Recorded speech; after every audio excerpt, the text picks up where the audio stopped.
You should try to use it. Yes. You should try to be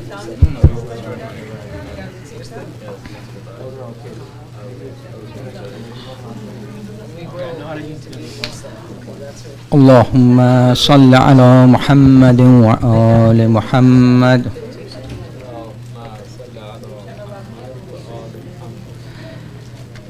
Bismillah ar-Rahman ar-Rahim.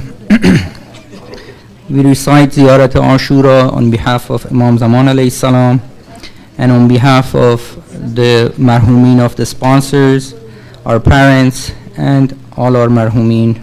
Qurbatan ila Allah. Allahumma salli ala Muhammadin wa ali Muhammad. Bismillahir Rahmanir Rahim. Assalamu alayka ya Aba Abdullah. Assalamu alayka ya ibn Rasulillah.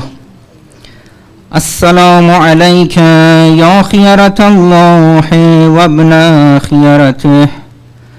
Assalamu alayka ya ibn amiril mu'minin وابن سيد الوسيم. السلام عليك يا ابن فاطمة سيدة نساء العالمين. السلام عليك يا ثار الله وابن ثوره والوتر الموتور. السلام عليك وعلى الأرواح التي حلت بفنائك. عليكم مني جميعا سلام الله أبدا ما بقيت وبقي الليل والنهار. يا أبا عبد الله لقد عظمت الرزية وجلت وعظمت المصيبة بك علينا وعلى جميع أهل الإسلام. وجلت وعظمت مصيبتك في السماوات على جميع أهل السماوات. فلعن الله أمة أسست أساس الظلم والجور عليكم أهل البيت. ولعن الله أمة دفعتكم عن مقامكم وأزالتكم عن مراتبكم التي رتبكم الله فيها. ولعن الله أمة قتلتكم. ولعن الله الممحدين لهم بالتمكين من قتالكم. برئت إلى الله وإليكم منهم ومن أشياعهم وأتباعهم وأوليائهم. يا أبا عبد الله إني سلمان لمن سالمكم وحرب لمن حاربكم إلى يوم القيامة. ولعن الله آل زياد وآل مروان. ولعن الله بني أمية قاطبة. ولعن الله ابن مرجانة. ولعن الله عمر بن سعد. ولعن الله شمرا. ولعن الله أمة أسرجت وألجمت وتنقبت لقتالك. بأبي أنت وأمي لقد عظم مصابي بك. فأسأل الله الذي أكرم مقامك وأكرمني بك أن يرزقني طلب ثارك مع إمام منصور من أهل بيت محمد صلى الله عليه وآله. اللهم اجعلني عندك وجيحا بالحسين عليه السلام في الدنيا والآخرة. يا أبا عبد الله إني أتقرب إلى الله وإلى رسوله وإلى أمير المؤمنين وإلى فاطمة وإلى الحسن وإليك بموالاتك وبالبراءة ممن قاتلك ونسب لك الحرب وبالبراءة ممن أسس أساس الظلم وبالبراءة ممن أسس أساس الظلم والجور عليكم وأبرأ إلى الله وإلى رسوله ممن أسس أساس ذلك وبنى عليه بنيانه وجرى في ظلمه وجوره عليكم وعلى أشياعكم برئت إلى الله وإليكم منهم وأتقرب إلى الله ثم إليكم بموالاتكم وموالاة وليكم وبالبراءة من أعدائكم والناصبين لكم الحرب وبالبراءة من أشياعهم وأتباعهم إني سلم لمن صالمكم وحرب لمن حاربكم وولي لمن والاكم وعدو لمن عاداكم فأسأل الله الذي أكرمني بمعرفتكم ومعرفة أوليائكم ورزقني البراءة من أعدائكم أن يجعلني معكم في الدنيا والآخرة وأن يثبت لي عندكم قدم صدق في الدنيا والآخرة وأسأله أن يبلغني المقام المحمود لكم عند الله وأن يرزقني طلب ثاري مع إمام حداه ظاهر ناطق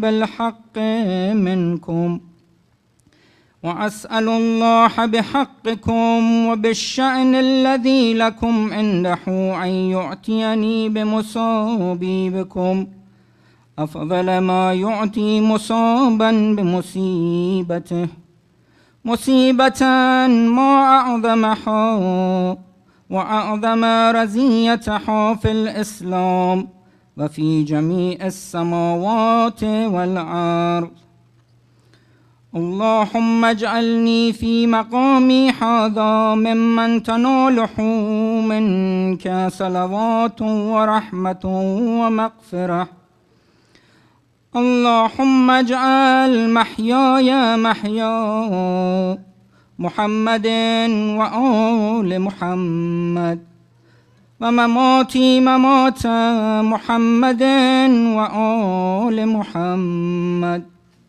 اللهم إن هذا يوم تبركت به بنو أمية وابن آكلة الأكباد اللعين ابن اللعين على ولسان نبيك صلى الله عليه وآله في كل موطن وموقف وقف فيه نبيك صلى الله عليه وآله اللهم لعن أبا سفيان ومعاوية ويزيد ابن معاوية عليهم منك اللعنة أبد الآبدين وهذا يوم فرحت به آل زياد وآل مروان بقتلهم الحسين صلوات الله عليه السلام اللهم فضاعف عليهم اللعنة منك والعذاب الأليم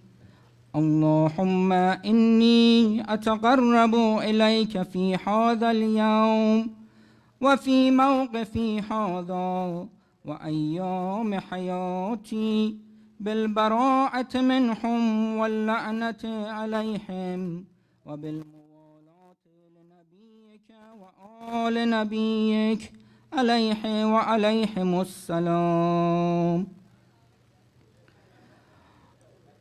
اللهم لعن أول ظالم ظلم حق محمد وآل محمد وآخر تابع له على ذلك. اللهم لعن الإصابة التي جاحدت الحسين وشايعت وبايعت وتابعت على قتله. اللهم لعنهم جميعا. Everyone together if you can. السلام عليك يا أبا عبد الله وعلى الأرواح التي حلت بفنائك. عليك مني سلام الله أبدا ما بقيت وبقي الليل والنهار، ولا جعله الله آخر العهد مني لزيارتكم. السلام على الحسين وعلى علي بن الحسين وعلى أولاد الحسين وعلى أصحاب الحسين. اللهم خص أنت أول ظالم باللعن مني وابدأ به أولا ثم اللعن الثاني والثالث والرابع. اللهم لعن يزيد خامسا ولعن عبيد الله بن زياد وابن مرجانة وعمر بن سعد وشمرا وآل أبي سفيان وآل زياد وآل مروان إلى يوم القيامة. سجدة.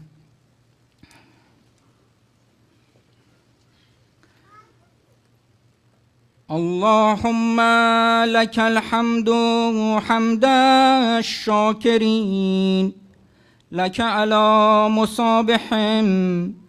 الحمد لله على عظيم رزيتي.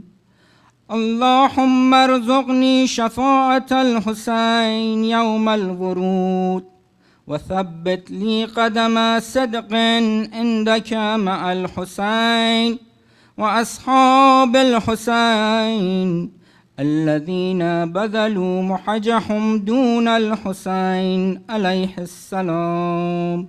صلوات.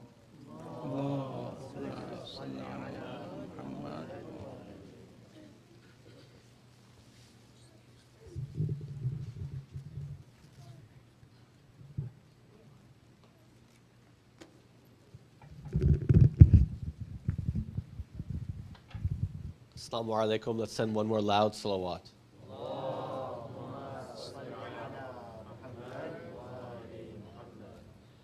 Welcome again to everyone, both in here and in person, to the Imam al-Asr Masjid. Inshallah, we're going to continue our programs from the past few nights. This is night 6 of the programs and our lecture series from Sayyid Shaan Rizvi, our respected scholar. First, we're going to start with the recitation of the Holy Quran. I'm going to invite up Sister Hidayah Rizvi to come recite, inshallah, with a loud salawat.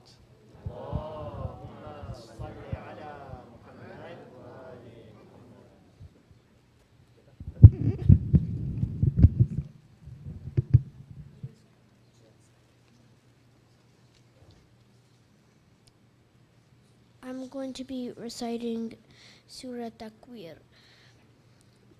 أعوذ بالله من الشيطان الرجيم. بسم الله الرحمن الرحيم.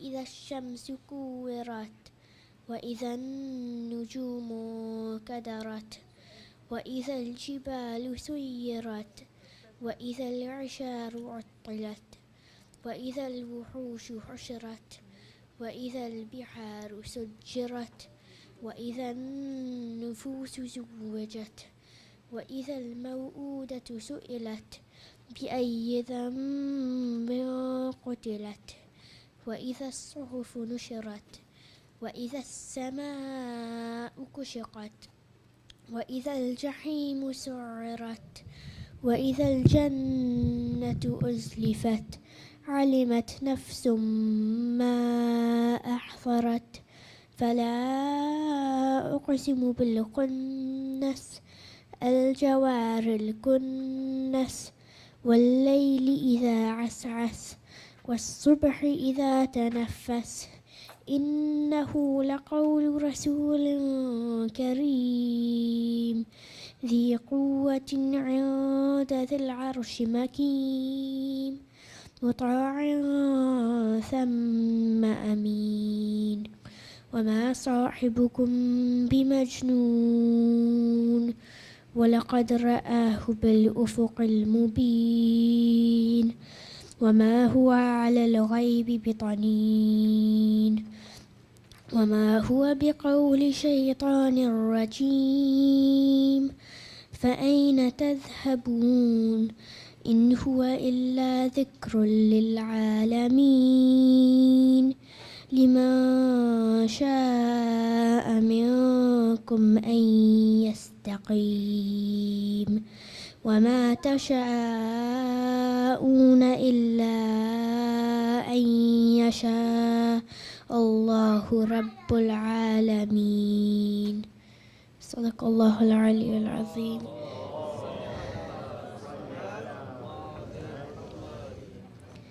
Now I'll read the translation. In the name of Allah, the most beneficent, the most merciful. When the sun will be folded up, and when the stars will swoop down, and when the 10-month pregnant camels will be abandoned, and when the wild beasts will be gathered together, and when the seas will be flared up, and when the people will be arranged in categories, and when the girl child that was buried alive will be asked, for what sin was she killed? And when the scrolls of deeds will be unrolled, and when the sky will be stripped off, and when the hell will be set ablaze, and when the paradise will be brought close, then everyone will know what he or she has put forward. So I swear by those stars that proceed, that withdraw from the scene, and by the night when it departs, and the morning when it starts breathing. It, the Quran, is surely the word of a noble messenger, Jibreel, the one possessing power and a high status with the Lord of the throne, the one obeyed there, trusted. Your companion Muhammad is not a madman, and he did see him, Jibreel, on the clear horizon. And he, the Prophet, is not stingy about the news of the unseen, nor is it the word of an outcast Satan. Then where are you going? It is not the world, for the benefit of anyone from among you who intends to go straight. And you cannot intend to do anything unless it is so willed by Allah, the Lord of all the worlds. Salawat.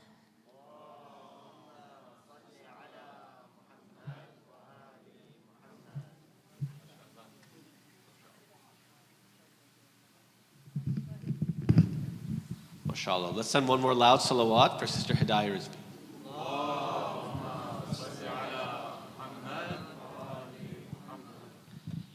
Before we proceed, we want to acknowledge our sponsors for today.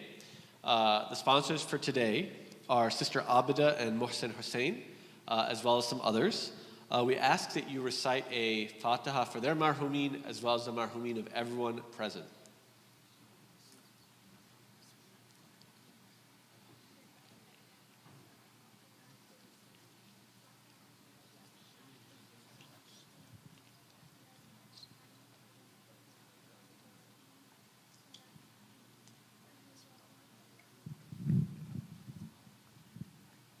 Before we proceed, we just want to make an announcement that we've been making throughout these nights of a new initiative that's going to be happening, at the Masjid.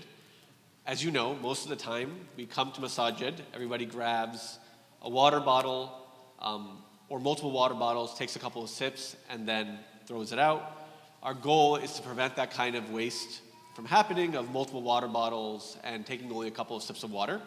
So inshallah, what we're asking everyone to do is bring pre-filled containers to the masjid, and whenever you need more water, there are dispensers in both halls from which you can take your water and fill them up in the containers that you brought. That way, we're limiting the amount of waste that we have at the masjid, inshallah. So we can hopefully continue on with that initiative. We're going to be mentioning it all the 10 nights. It is a way just to remind each of us as the nights go on, inshallah. Next, we're going to have a recitation of a salam. We're going to ask Brother Muhammad Ibrahim to come up and enlighten us with a loud salawat.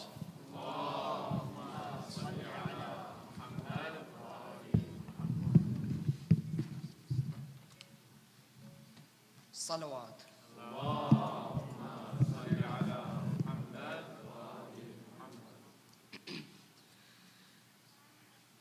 O daughter of Ali, Ali and Fatima, Ummul Masaib, Sharikatul Hussein. O daughter of Ali, Ali and Fatima, Ummul Masaib, Sharikatul Hussein. O Our Lady Zainab, we offer unto you our condolences on your 72. On O Muhammad, Qasim o Akbar, Ghazi o Asghar, and your brother Hussein. O daughter of Ali, Ali and Fatima, Ummul Masaib, Sharikatul Hussein. I am in shackles, they took my chadar, and on a spear's raised your head, Biradar. But faith is in my heart, Zainab will do her part to spread the message of Shahadatul Hussein. O daughter of Ali, Ali and Fatima, Ummul Masaib, Sharikatul Hussein. These sermons that you gave, O daughter of Ali, in Kufa and Dimishq, defeated tyranny. Oh, little did they know the cursed Ashkiya. You took the Zulfikar, Bade Qatle Hussein. O daughter of Ali, Ali and Fatima, Ummul Masaib, Sharikatul Hussein. How well did you reflect? How well did you protect the true image of your Nana Rasulullah, Sadiq o Adil, Alim o Aqil,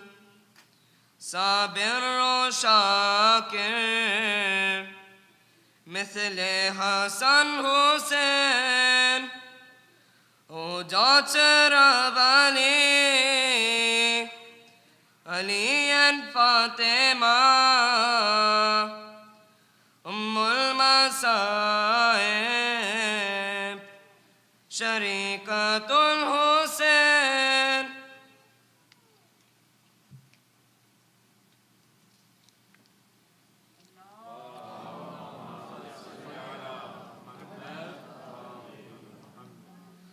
Oh, Our Lady Zainab,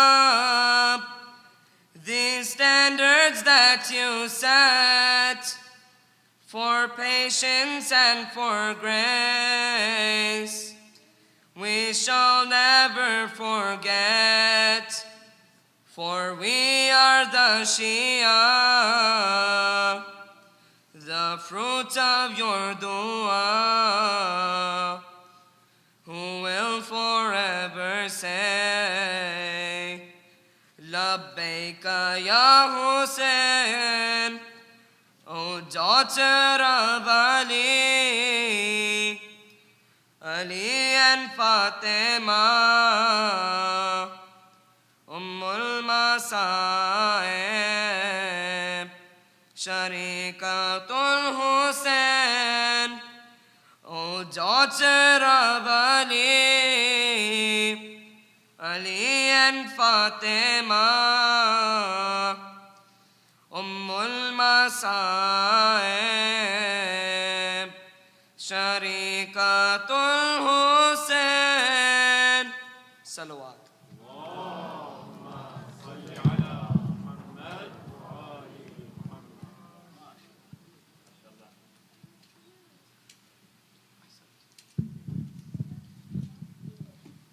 Let's send one more loud salawat for Brother Muhammad Ibrahim.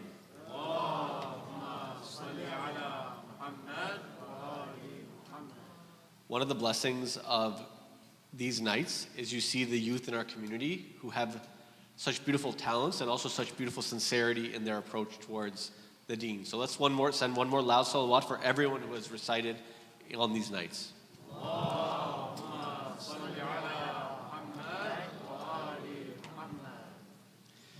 I'm going to make another announcement that we've been making again the past few days.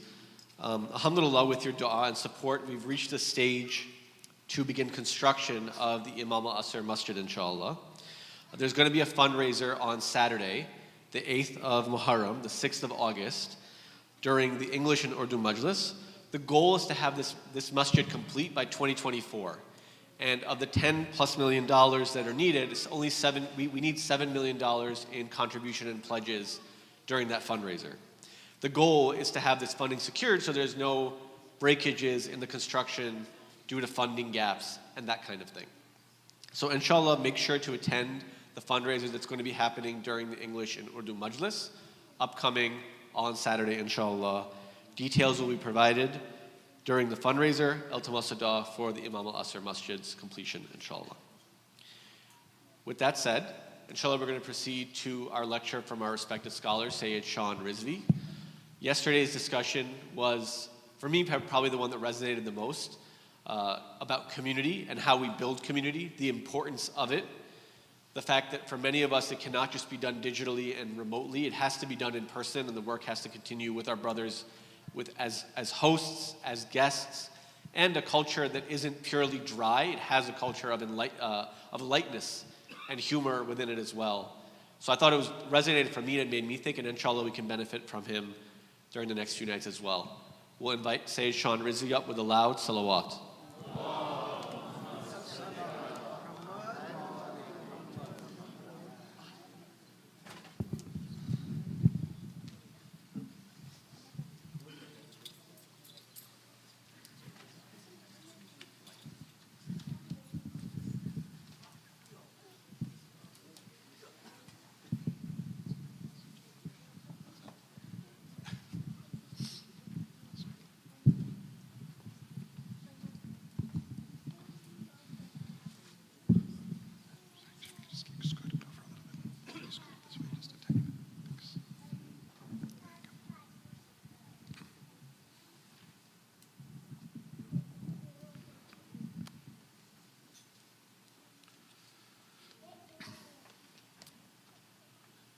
for the sponsors of today's Majlis, for their marhumin as well as your own marhumin, please recite Surat al-Mubarakah al-Fatiha.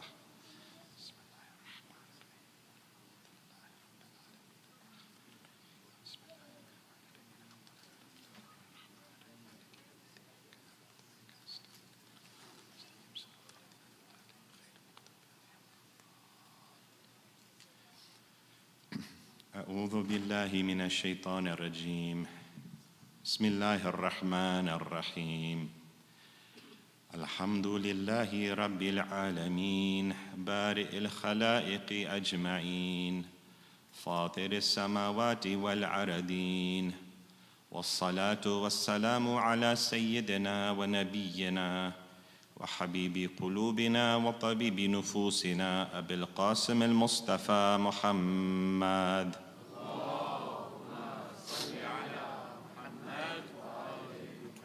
وعلى أهل بيته الطيبين الطاهرين المعصومين المظلومين الذين أذهب الله عنهم الرجس وطهرهم تطهيرا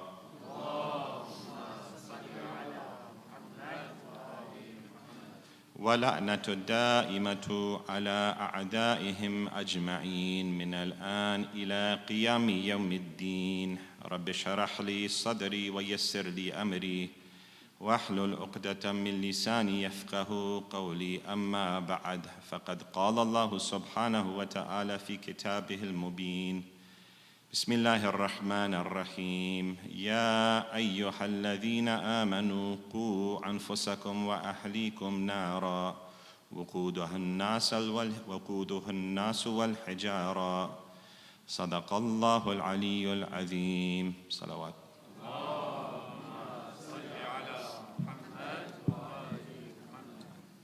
Dear brothers and sisters in Islam and Iman, Salamun alaikum jami'an wa rahmatullahi wa barakatuh.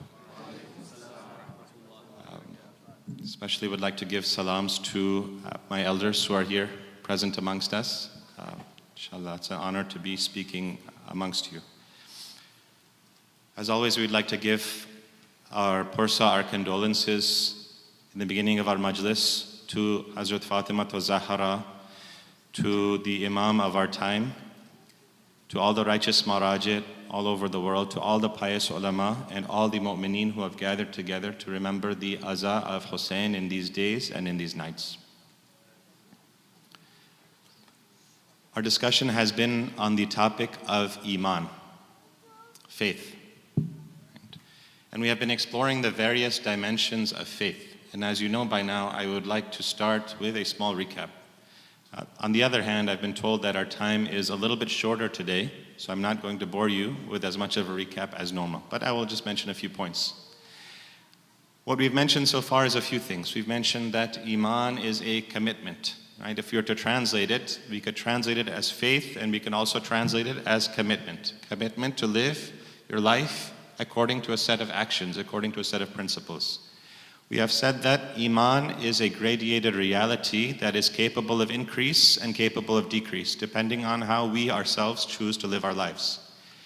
And we have said that for that Iman to be strong and to remain firm, especially in our children, it needs to be grounded in aqlaniyat, in the intellect, in rationality. We need to have some rationale for why we believe what we believe.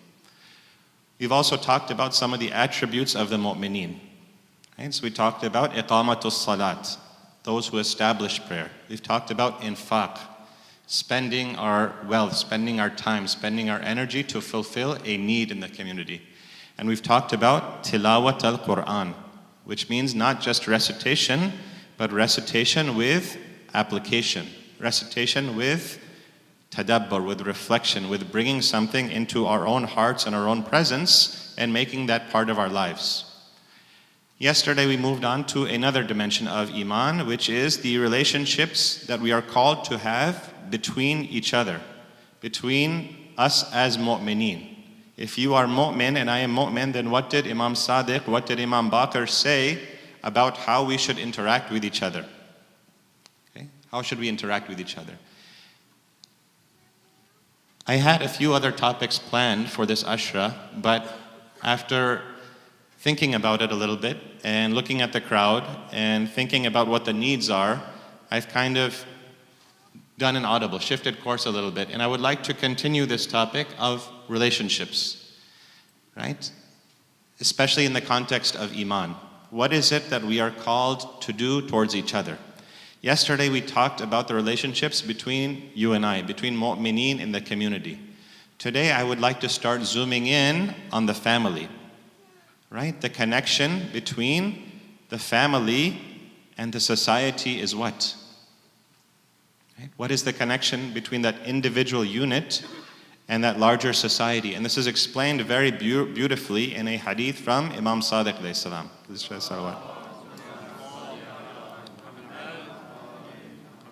Silatul raham ta'muru diyar.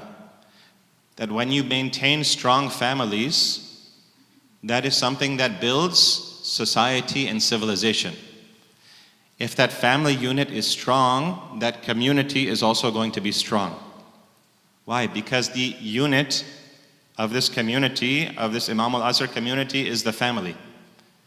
If those individual units are each strong, then we know we're going to have a strong community.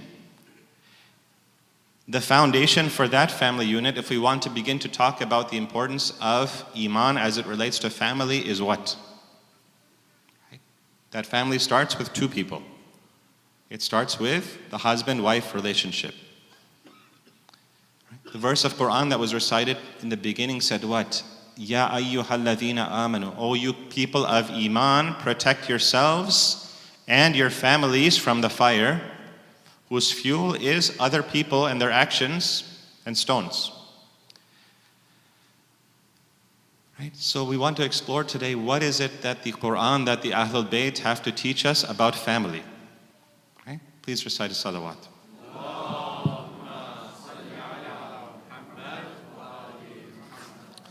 So some people will bring this objection that, okay, Maulana, we're in Muharram and we should be talking about Iman, but now you're bringing marriage into this, right? Now you're bringing marriage into this. Okay. Number one, this is part of the theme of Iman, right? How a big part of our Iman is going to depend on how strong these relationships are.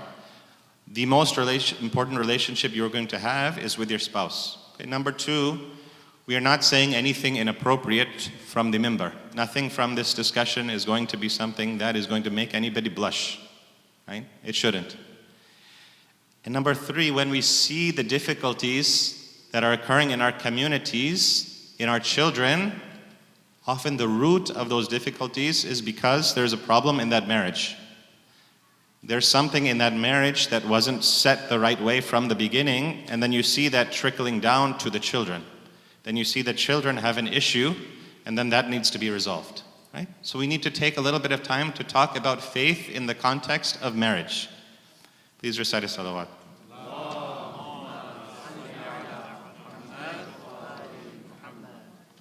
Okay. I'd like to say that what we're going to talk about today is general, right? We're going to talk generally about the philosophy of marriage, the ideology of marriage within the Islamic worldview, right?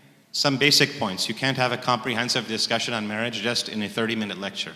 But I'd like to get you oriented the right way, thinking about it the right way. These points are for normal circumstances, for people who have just been married, for people who are in marriages, and decent marriages that have some ups and downs, for people who are looking to get married. This discussion is for them. Now, there may be some exceptional circumstances where someone is in a very difficult relationship, where there is some sort of abuse going on, where there's some sort of extreme difficulty. Okay? Those situations are separate. That requires a specialized discussion. That requires speaking to an alim, speaking to a counselor, and getting some specialized assistance. So we're not going to be talking to that group of people specifically. We're going to be speaking generally about something that can benefit all of us. Please recite a salawat.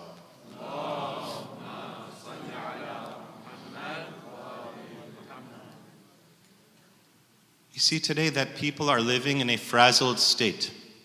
Right? People are living in a state where they drive to work 45 minutes. It take a car, they take a subway. Most of their day is spent in front of a computer screen. They have no time in nature. They generally eat their meals alone. Right? They have little time for their children. Right? The little time we have for each other is on the weekends for an hour or two here or there. Right? And that applies for everybody. Whether a person is working outside the home and going to some sort of workplace and driving to get there, or that person, for example, a mother is working inside the home and she's taking care of children, her life is just as stressful as it is for people who are working outside the home. She has to deal with children and their moods. She has to arrange for their diets. She has to help them recover from illness. She has to give them activities. That lifestyle can be just as challenging as any other lifestyle outside of the house. What we want to say is that if that marriage is grounded the right way, if it is based on an Islamic ethos, on the right philosophy of marriage, then many of those agitations in that couple's life, in that family's life, can be calmed. Many of those difficulties can be pacified. And what is that philosophy? Right? What is that philosophy? Please recite a salawat.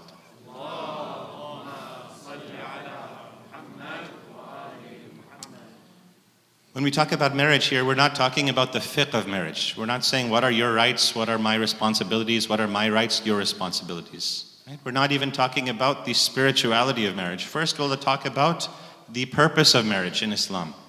Why should you get married? And if you do marry, if you are married, then what is the purpose of that relationship?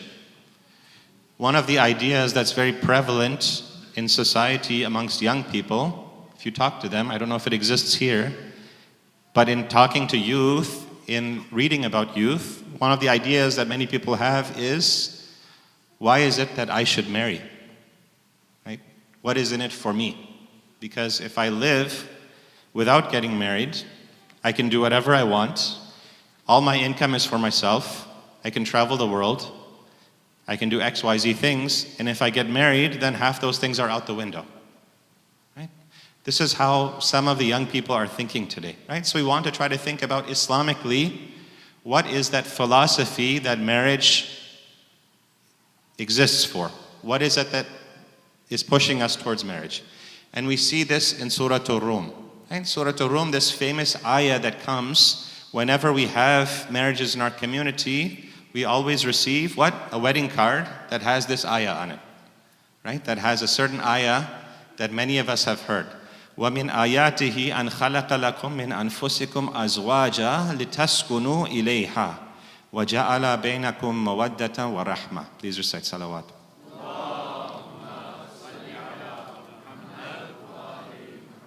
This ayah that we see in every wedding invitation, we read it and we just pass it on. Right? Have we ever taken a moment to try to understand the deeper reality behind this ayah? Right? The deeper reality behind what is being conveyed here.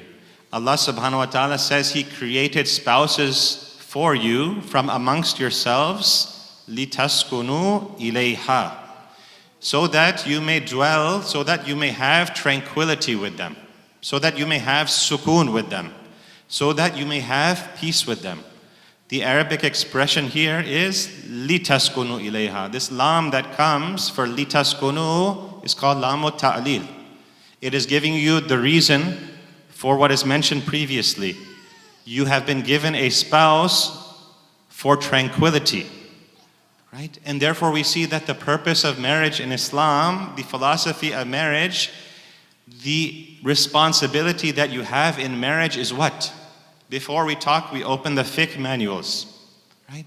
Before we go to the marajit, before we ask the alimuddin that what are my responsibilities in marriage? What are my rights in marriage? How should I live a married life? In one sentence, the Holy Quran is saying that your main purpose in marriage is to create sukoon and tranquility and peace for your spouse and your family. In one sentence. Your main direction is to build a sanctuary inside your home, away from the distractions of this dunya, away from all the hustle and bustle and the challenges and the people pulling you in different directions and the stresses if you are able in your married life to create that sukoon, that sanctuary, that is the philosophy, that is the entire purpose why Allah subhanahu wa ta'ala has asked you to come together. Please recite salawat.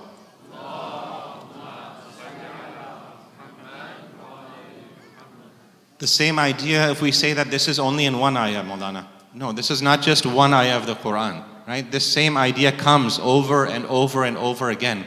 Wallahu ja'ala lakum min buyutikum sakana.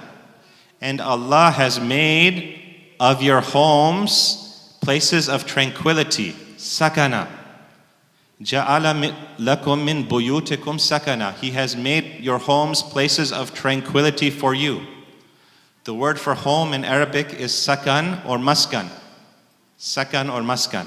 It comes from the same Arabic root as sakina, which means peace, which means tranquility. Therefore, your home, first and foremost, that you are creating with your spouse, has to be a place of tranquility. If it is not that place of tranquility, if you have not created that for your wife, for your husband, then that is where the problems in our marriages begin.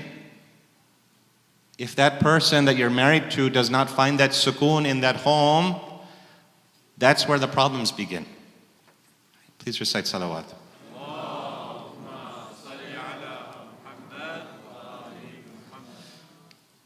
So now that we've said that this goal is sukoon, this goal is tranquility, where are we supposed to get this tranquility from?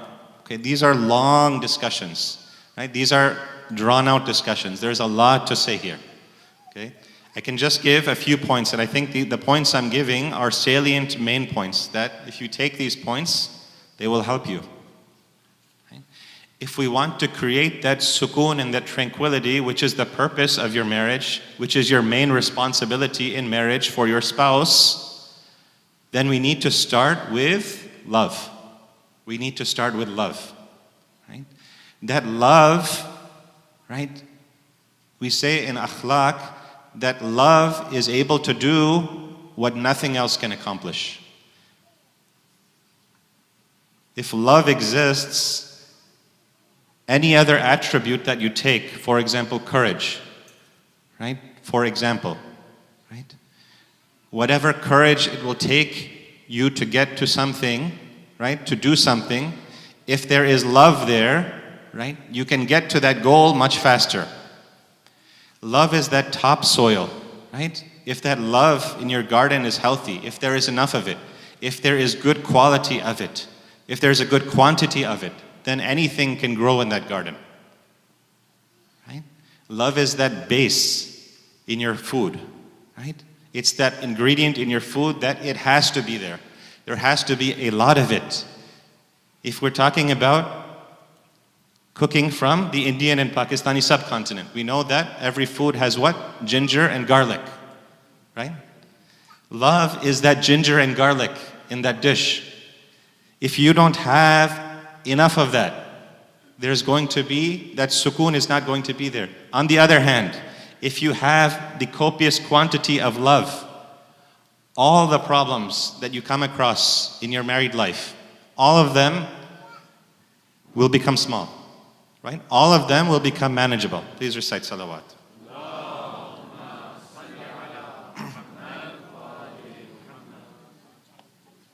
If we've said that that philosophy behind our married life is sukoon, is tranquility, that is our main responsibility, that is our main purpose, that is the main thing we need to provide for our wife, that is the main thing we need to provide for our husband, then, on the other hand, anything that destroys that sukoon, that destroys that tranquility in that house, that destroys that peace in that house, is something that we need to avoid.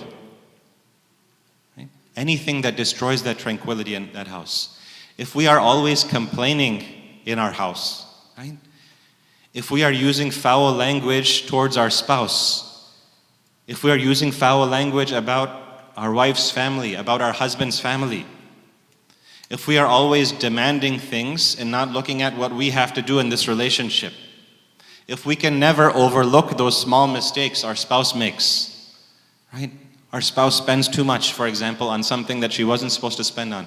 If we can never overlook those things, if we don't communicate when things are difficulty, anything that destroys that tranquility in the home has to be avoided. Right? One of those things, the teachers of akhlaq, right? One of the big teachers of akhlaq in Qom, I remember because I was present for this dars, he talked about one of the biggest things that destroys marriages and destroys families is to blame the other person. Right? In Farsi, sarzanish kardan. Right? Nasihat kardan. Nasihat karna. To blame the other parties, right? When something goes wrong in our life, in our marriage life, it's very easy to jump on that spouse and blame that person for what's happened. Right? Causality is a very difficult thing to establish. It's very difficult for you to sit here and say, or very difficult for me to sit here and say that this thing was my wife's fault. She was responsible for it. Right? I can't be so confident that it was her fault. There could have been other circumstances that contributed to her doing that action. Right? It might have been due to those outside pressures. It might have been to something that happened in her childhood. It might have been due to some sort of pressure she was under during that time. Right? Even if we can say with 100% certainty, yes, you are to blame, okay, what are you getting out of that? What are you getting out of that discussion when you take that and you blame your spouse? Right? Be very careful, brothers and sisters, with blame. When you start pointing the finger, that is one of the biggest things that is going to ruin that sukoon and that relationship. Why? Because that person, the next time something happens, that person will be just as quick to turn around and point the finger at you. Right? And now you have started a cycle of blame. And now you see that that tranquility that Allah subhanahu wa ta'ala wanted you to have, now you have an uphill battle to get back to that stage. Please recite a salawat.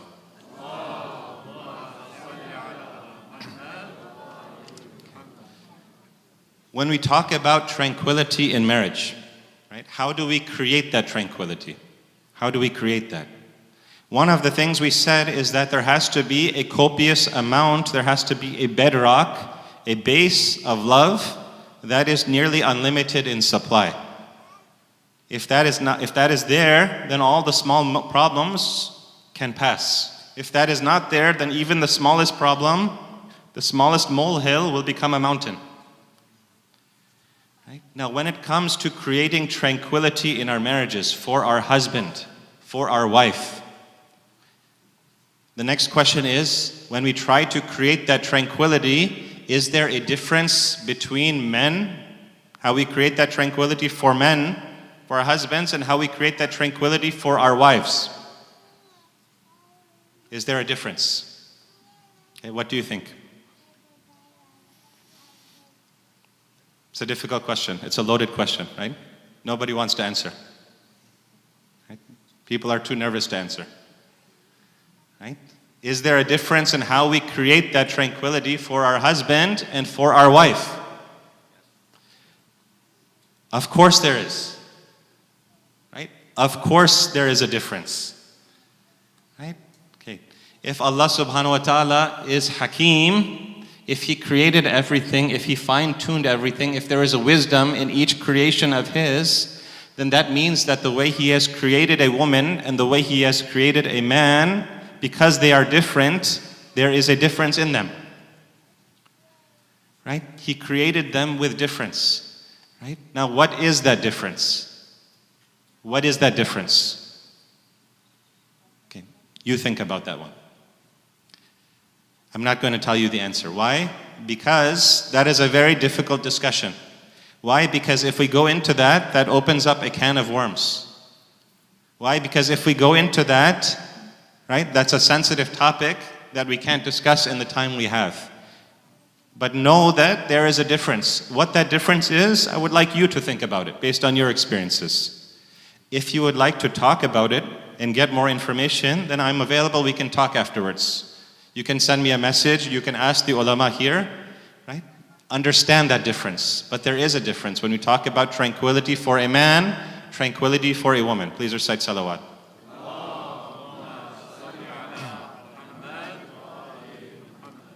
If the entire philosophy of marriage can be summarized in that verse from Surah Ar-Rum, جَعَلَ لَكُمْ أَزْوَاجًا مِنْ أَنفُسِكُمْ لِتَسْكُنُوا إِلَيْهَا, so that you can find tranquility in each other.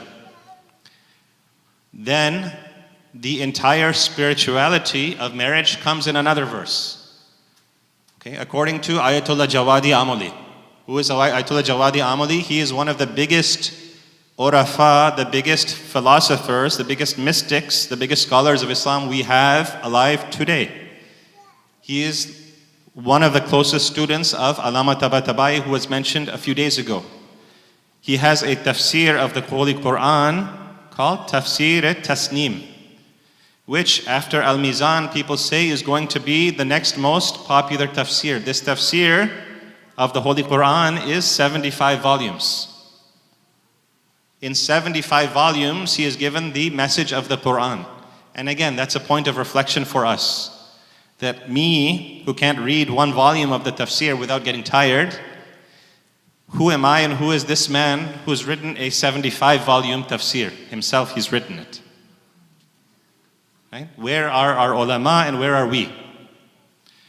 Ayatollah Jawadi Amodi in his tafsir, he says that the entire spirituality of marriage, not talking about philosophy now, but spirituality, can be summed up in another verse of the Quran, which is what? Allah subhanahu wa ta'ala tells the mu'mineen, those people who have iman, regarding their spouses. Hunna libasun lakum wa antum libasun lahunna.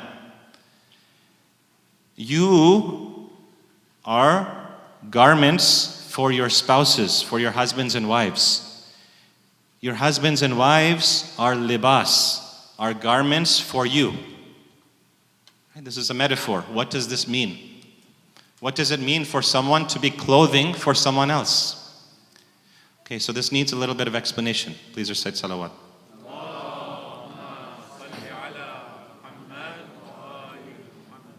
What are the functions of clothing?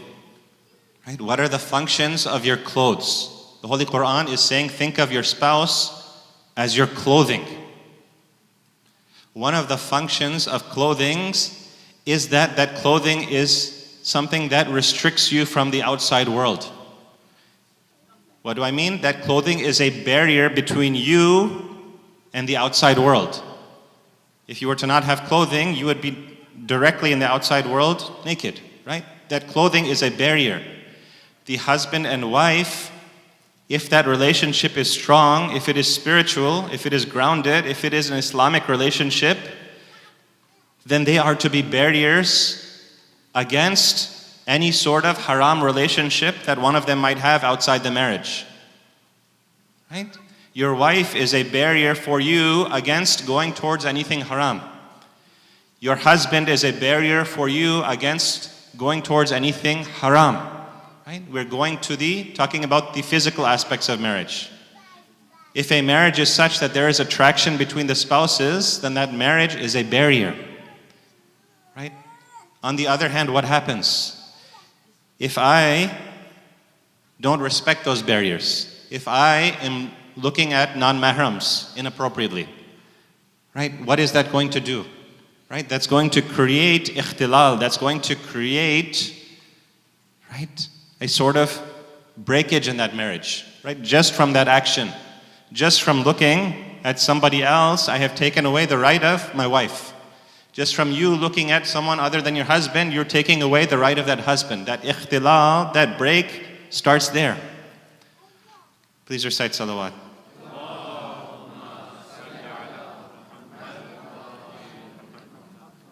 Clothing is a barrier, right? Your spouses are clothing for you. Clothing is a barrier. What else does clothing do? Clothing is something that you wear to protect yourself against the elements. When it is hot, you're wearing loose clothing, right? You're wearing short sleeves, you're wearing cotton, you're wearing shorts maybe, right? When it is warm, you're wearing your wool jacket, you're wearing your puffy coats, you're wearing your wool socks, right? It protects you against the elements. The husband and wife In a healthy relationship, right? They are with each other through those ups and downs, through those different elements of life. Right? They are with each other in those sweet moments and in those difficult moments. Right? Throughout life, throughout that 40, 50, 60-year period of marriage, those spouses are together. Whatever they experience in the summer months, whatever they experience in the winter months, whatever they experience in the fall months, just as your clothing is with you, your spouse is also with you. Sometimes that shared experience creates that love between you. Right? Have you ever seen these couples that the only thing, there's not that much in common between them, but one of the things that seems to keep them together is just that they have spent a lot of time together. Right? They have spent a lot of time together. Right? Your spouse is your clothing because she is with you through the ups and downs of life. Your husband is your clothing because he is with you through the ups and downs of life. Salawat.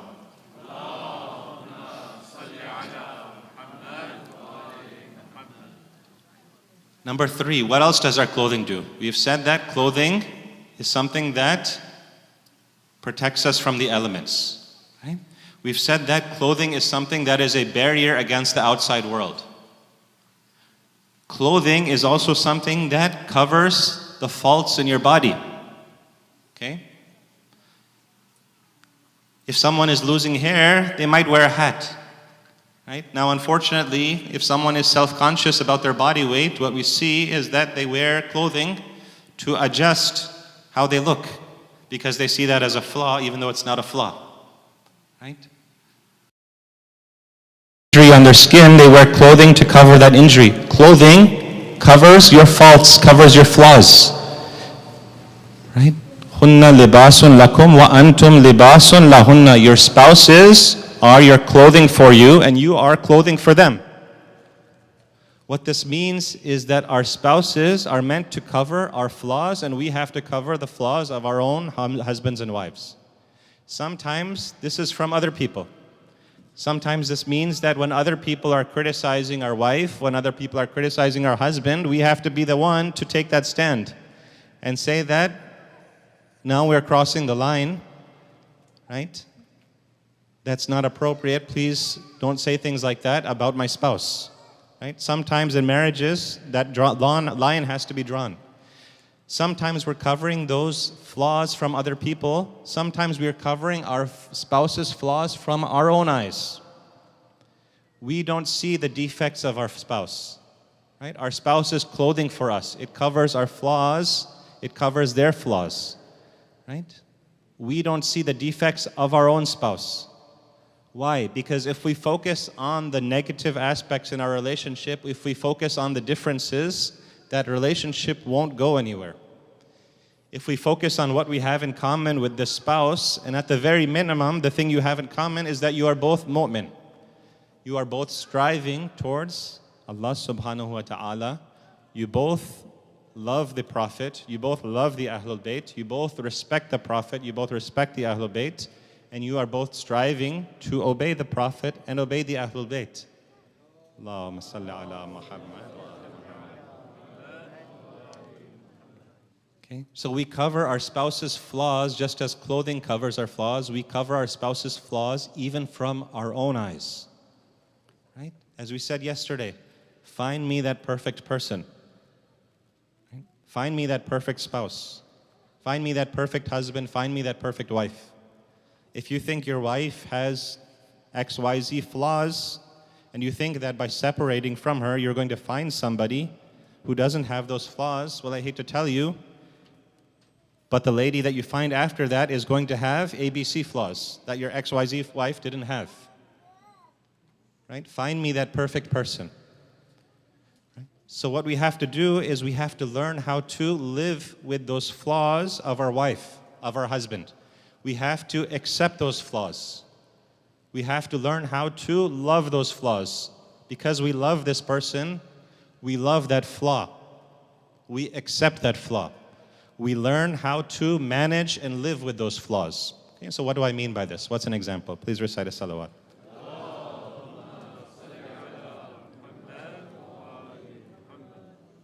there's differences, right? Allah subhanahu wa ta'ala has made this world with difference. I might think, for example, I am very laid back, right? I like to do things at the last minute. I like to take it easy. My wife likes to get things done ahead of time. Why? Because if things are not done 2 weeks ahead of time, if your plane tickets are not booked 3 weeks, 3 months ahead of time, then she gets nervous, right? But for you, for example, and I'm speaking to the men here, but everything I say applies on both sides, so forgive me if it sounds one-sided, but it's meant to apply both ways.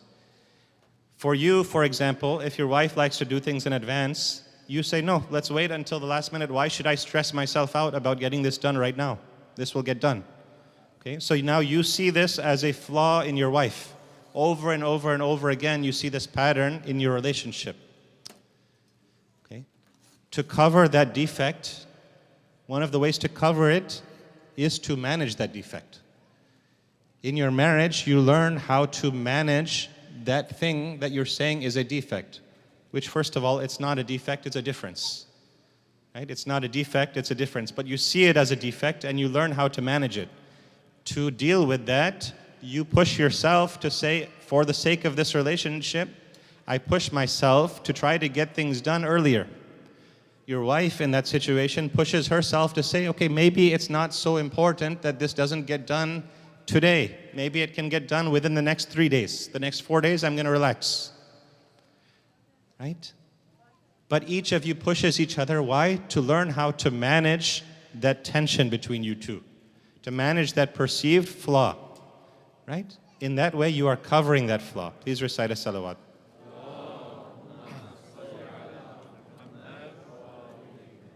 Okay. Clothing is also the closest thing to you. One of the functions of clothing is what? It's a barrier. It covers flaws, but it's also something that is the closest thing to you.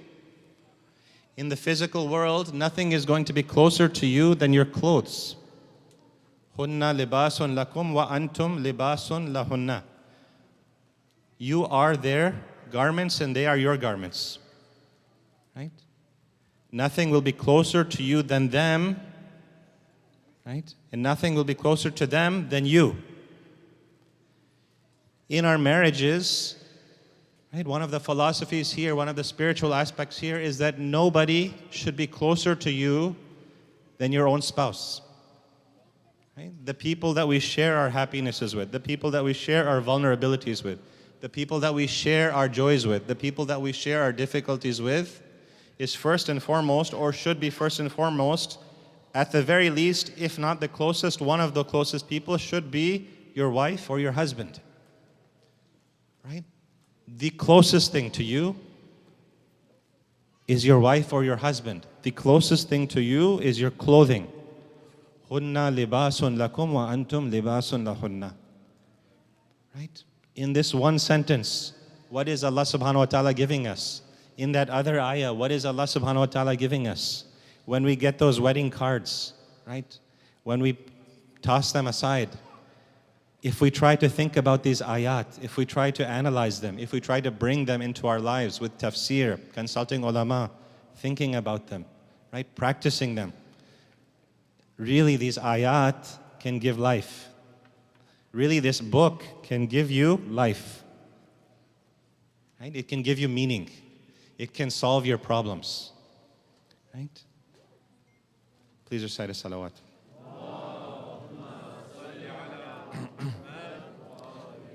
The reason I wanted to start today with marriages, and we'd like to talk also about the parent-child relationship. We'd also like to talk about the child-parent relationship in both directions. We have a lot of youth here. That's not the discussion for today, but it starts with marriage, right? If we talk about tarbiyat awlad, raising children, it starts from when you get married. Okay? The proper tarbiyah of your child starts from when you get married. Actually, it starts even before you get married with the person you choose, but we don't want to scare the people who are not married too much, right? So we're going to just say that it starts from when you get married. Let's just go with that for now, right? From day one. From day one, when you are married without any children, that is when that tarbiyah of your children begins. Why? Because if that relationship is founded the right way, if there is an Islamic philosophy behind it, if there is Islamic spirituality behind it, if there is Islamic akhlaq behind it, if there is Islamic fiqh behind it, then that relationship is going to produce children who are going to grow up to be mu'min. You see that when there is a marriage like Ali and Fatima with their simplicity,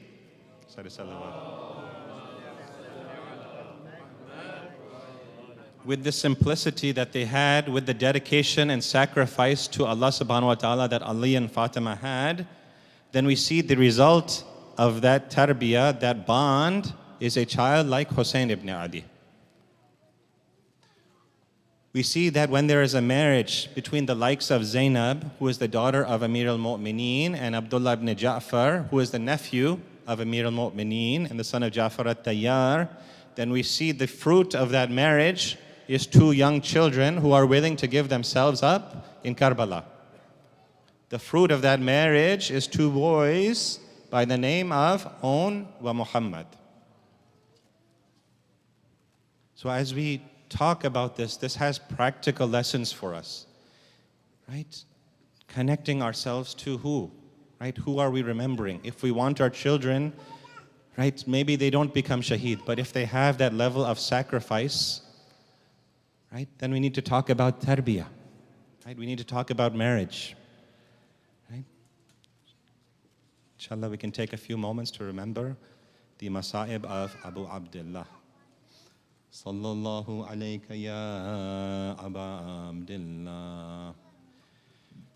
Sallallahu alayka ya ibna Rasulillah. Wa ala al-arwah allati hallat bifina'ik. عليك مني جميعا سلام الله أبدا ما بقيت وبقي الليل والنهار ولا جعله الله آخر الأحد مني لزيارتكم السلام على الحسين وعلى علي بن الحسين وعلى أولاد الحسين وعلى أصحاب الحسين بأبي أنت وأمي يا أبا عبد الله صلى الله عليك يا أبا عبد الله روحي وأرواح العالمين لك الفداء يا ليتنا كنا معكم سيدي فنفوز فوزا عظيما يا أبا عبد الله. May our souls be sacrificed for you. May the souls of the entire Alameen be sacrificed for you, Aba Abdullah. We wish we were with you in Karbala so that we would have succeeded a great success, Abu Abdullah.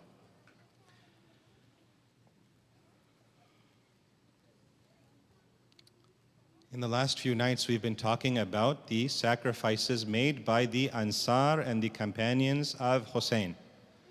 Habib ibn Mazahir, Hazrat Khur, Muslim ibn Awsaja, Zuhair ibn Qain. And today, we are going to start shifting our attention from those companions of Imam Hussein to those Mazloom children and family members of Hussein. We will begin by talking about those two sons, those two warriors of Hazrat Zainab, On and Muhammad. The main difference here is that those Ashab and Ansar of Hussein, these were older people. These were people who were experienced in battle. When it comes to the children and the family of Hussein, we see that many of them are children, which explains why the companions often went first in battle. Before we begin talking about these children, we need to talk a little bit about Hazrat Zainab. Zainab was the adornment of her father. In fact, that's what her name means. She was the adornment, she was the apple of the eye of her own father, of Amir al-Mu'mineen. When she speaks in Kufa, people say that this is the lahja, this is the tone of Amir al-Mu'mineen speaking. This is not Hazrat Zainab. From the time she's born, Zainab has an inseparable bond with who? Imam al-Hussein. Such that whenever we see that Hazrat Zainab is a baby and she's crying, Then when that baby is given to Hussein, all of a sudden that baby calms down. Hazrat Zainab stops crying. And when Zainab grows up to be a lady, when Amir al-Mu'mineen gives Zainab to Abdullah ibn Jafar, he says to her that I am giving you my daughter Zainab in marriage on the condition that you never separate her from her brother Hussein. There is going to come a day when Hussein will have to leave from Medina. I give you this daughter on the condition that you allow Zainab to go with Hussein to wherever he's going. As this qafila of Hussein, this caravan of Hussein leaves Medina, Abdullah ibn Jafar falls ill. He's not able to join the qafila. He sends a note to Zainab saying, "Oh Zainab, I can't join this qafila, but these two children of mine, keep them with you." Why? Because one day these children may be able to help Hussein. So these children, Aun and Muhammad, go with Zainab and Hussein from Medina to Mecca. They go from Mecca towards Kufa up until they are stopped in the plains of Karbala. On the night of Ashura, as people are worshipping Allah subhanahu wa ta'ala, as there is dhikr, as there is tahleel, there is excitement in the camp, there is tasbih, Imam Hussein is walking around looking at the companions in his camp. And as he walks around, he comes to one camp where he sees Zainab sitting in her tent with her two sons, Aun and Muhammad. The narration states that Aun at this time is 11 years old and Muhammad is a 9-year-old boy. Hussein sees Zainab talking to her sons and encouraging them. She says, "My sons, tomorrow in this plain you see before yourself, there's going to be a battle. My sons, you are the grandsons of Amir al-Mu'mineen. My sons, you are the grandsons of Jafar at-Tayyar. When you go to that battlefield, I want you to show that shuja'ah of Amir al-Mu'mineen." Aun and Muhammad said, "Oh Amma, give us permission from our uncle Hussein, and by Allah, we will make you proud." On the day of Ashura, as the sun rises, the Ashab and the Ansar are gone. One by one by one, Habib ibn Mazahir is gone. Zuhair ibn Qayn is gone. Khur is gone. Now it is time for the family of Hussein to go into the Maidan. We are told that the first family member to give his life is Ali al-Akbar. One by one, these family members start entering the Maidan until only Abbas is left. And we are told that every time Aun and Muhammad see Hussein, they go to Hussein and ask Hussein, "Oh Hussein, do we have permission now to go into this Maidan?" Each time they come to Hussein, the narration states that Hussein looks away from them. He turns his face away so that at no point can these boys say, "Oh uncle, can we go for battle?" At no point is Hussein acknowledging his two nephews. There comes a time in this battle when Qasim's body falls from the horse. Hussein calls to Aun and Muhammad. He says, "Oh Aun and Muhammad, come help me take this body of Qasim back." Zainab says to her sons, "Oh Aun and Muhammad, Qasim has become Shaheed. What are you waiting for?" They say, "Amma, whenever we go to Hussein, he isn't giving us permission to go into this Maidan." Now look at Zainab's response.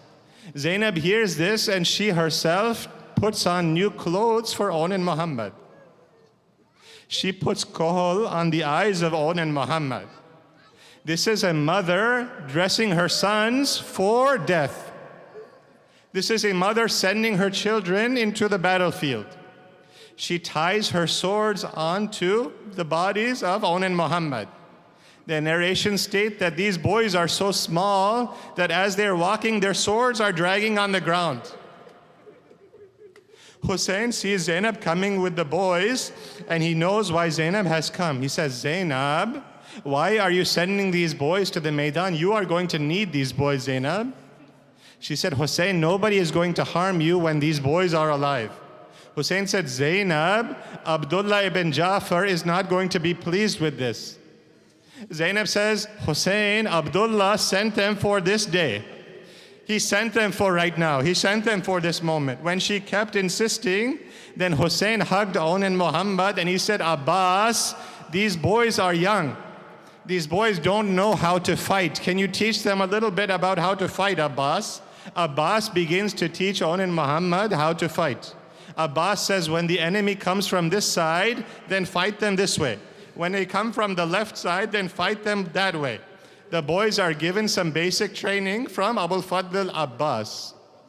Now it is time for those boys, On and Muhammad, to enter this Maidan. The boys cannot mount those horses by themselves. Hussein lifts one child and he puts that child on the horse. Abbas lifts the other child, he puts that child on the horse. The boys say their final Khuda Hafiz to their Amma Zainab. The narrations say that the boys bend down from the horse so Zainab can give them a kiss, a final kiss on the forehead. Zainab says, oh my sons, fight courageously in this battle, but one thing is, don't go close to that river. Don't go close to that Furat. If you go to that Furat, then don't forget that Sakina and Asghar are still thirsty. Sakina and Asghar, who are younger than you, they haven't had any water. On and Muhammad are going to the battlefield and Hussein is watching them. The boys are fighting together. As an enemy comes towards On, Muhammad says, On, watch out behind you. If an enemy comes towards Muhammad, On says, Muhammad, look behind you. An enemy, one of the Ashkiya, comes and strikes Muhammad on the head. Oh, Muhammad falls down. As he's falling, he calls out to On. He says, Ya On, come to me, On. On says, Oh Muhammad, la ta'ajal. Muhammad, don't die before me. On begins fighting, and when On begins to fall, he calls out to his uncle Hussein, Ya Maula, Ya Ammo, Adirikni, O Hussein, I'm falling, can you come to me? The color on Hussein's face changes. Hussein, let's get the lash of these two young boys and bring them back to the tents. Sheikh Abbas Qummi says that when the body of Ali Akbar is coming back to the tents, the women are coming out and doing matam, and Zainab is in the front of them saying, Wa walada, oh my son, oh Ali Akbar. When the body of Qasim is coming back to the tent, Zainab comes out to the front of the tent. The women are doing matam. Zainab says, Wa walada, oh my son. But when the body of On and Muhammad are coming back from the Maidan, the women are doing matam, but Zainab is nowhere to be seen. Zainab is in her tent doing sujood. Zainab is saying, Rabbana taqabbal minna hadha al-qurban. Ya Allah, accept this sacrifice from us. The sun rises the next day. Umar ibn Sa'd says, Oh Ashkiya, take these women, take these children through the battlefield. I want them to see the bodies of their men, of their children lying there on the sand. As they're going through this battlefield, Farwa throws herself on her Qasim. Kulsum throws herself on the body of Abbas. Zainab does not go to the body of On and Muhammad. Zainab throws herself on the body of her brother Hussein. Zainab has to go to Kufa now. Zainab goes to Kufa and cries for Hussein. Zainab goes to Sham, to Damascus, and she cries for Hussein. The Ahlul Bayt are released from prison, and Zainab now has to go back to Medina. Zainab goes to the qabr of the Prophet, of her grandfather, and she says, Ya Jadda, I am back in Medina, but my Hussein is not with us now. She goes to the qabr of her mother, Fatima. She cries at the qabr of Fatima. She says, Amma, if there was no non-mahram around me, I would show you the marks on my back. I would show you the marks of the ropes on my hand. I will show you what Shimmer did to my back. There comes a time when Zainab has to go home now. Abdullah ibn Ja'far, the husband of Zainab, sees a lady standing outside. That lady's back is bent. Zainab, her back is bent. Abdullah comes out and doesn't recognize this lady. He says, Oh, servant of Allah, hal laki haja? O servant of Allah, is there something you need? Zainab removes her niqab and she says, Abdullah, it is your wife Zainab. Abdullah, I have become an old lady. Abdullah, my condolences to you on the death of your son on the death of your son Muhammad. Va Vaila Va Ona Va Muhammada. Inna lillahi wa inna ilayhi raji'un. وَسَيَعْلَمُ الَّذِينَ ظَلَمُوا أَيَّ مُنْقَلِبٍ يَنْقَلِبُونَ. Matame Hussein.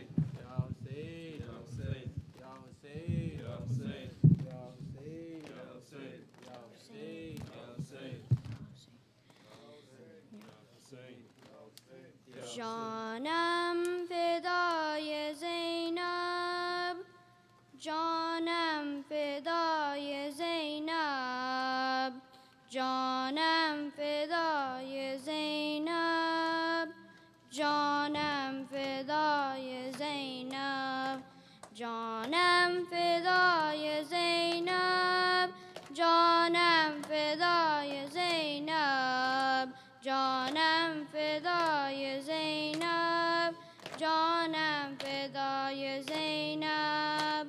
O on and O Muhammad, O progeny of Jafar, guarding Aba Abdullah, you were the sword of Haidar.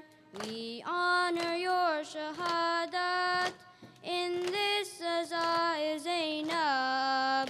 لبيك برزبانم جانم فدای زینب جانم فدای زینب جانم فدای زینب جانم فدای زینب جانم فدای زینب.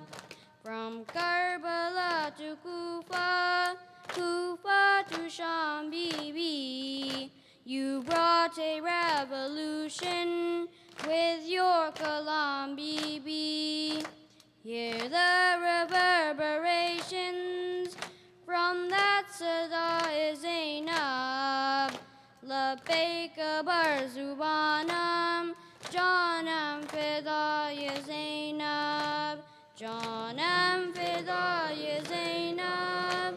Janam fidaya Zainab. Janam fidaya Zainab. Janam fidaya Zainab. Your piety and iman, your sheer determination, your courage and demeanor, truly an inspiration. At par with Anbiya is Sabror Riza is Zainab. Labbaik barzubanam, Janam fidaya Zainab. Janam fidaya Zainab. Janam fidaya Zainab. Janam fidaya Zainab. Janam fidaya Zainab. Say no to every tyrant. Say la ilaha illallah. Say no to fear of dying. Remember inna lillah.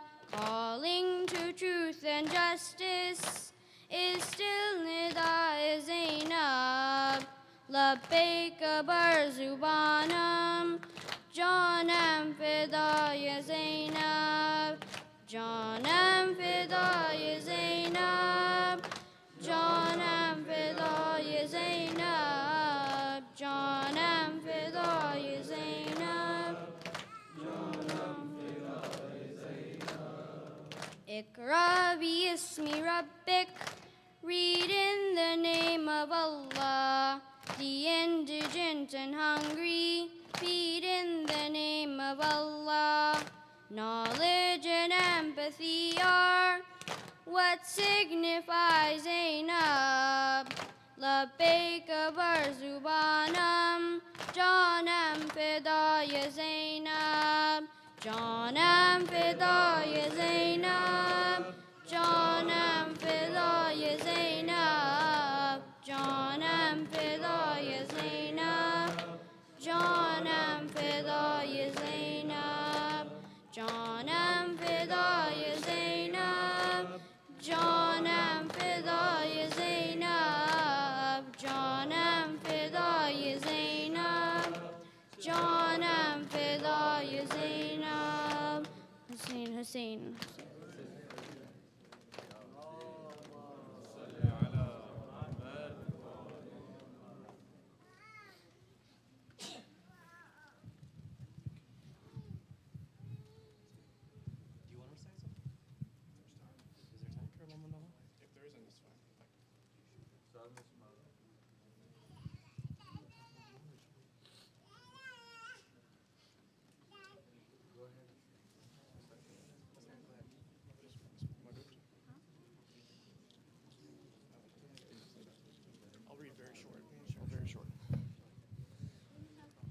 I'll make it very short, so don't worry.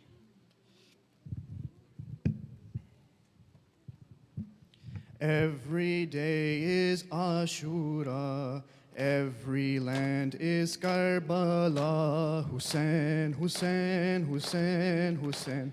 We love Karbala, we adore you, Hussein, Hussein, Hussein. We love Karbala, we adore you, Hussein. The burnt cradle of Ali Asghar, Abbas, Qasim and Ali Akbar. Your daughter in night of thunder. Oh, it's hard enough to wonder. Hussein is in our soul. Hussein, Hussein. Karbala is in our hearts. Hussein, Hussein. Hussein is in our souls. Karbala is in our hearts. Every day is Ashura. Every land is Karbala. Hussein, Hussein. We love Karbala, we adore you, Hussein, Hussein. We love Karbala, we adore you, Hussein. Hussein, your name means the world to us. We surrender our souls to your trust. It gives power and courage to us. Without you, we are nothing but dust. Hussein is in our souls, Hussein, Hussein. Karbala is in our hearts, Hussein, Hussein. Hussein is in our souls, Karbala is in our hearts. Every day is Ashura, every land is Karbala. Hussein, Hussein, Hussein, Hussein. We love Karbala, we adore you, Hussein.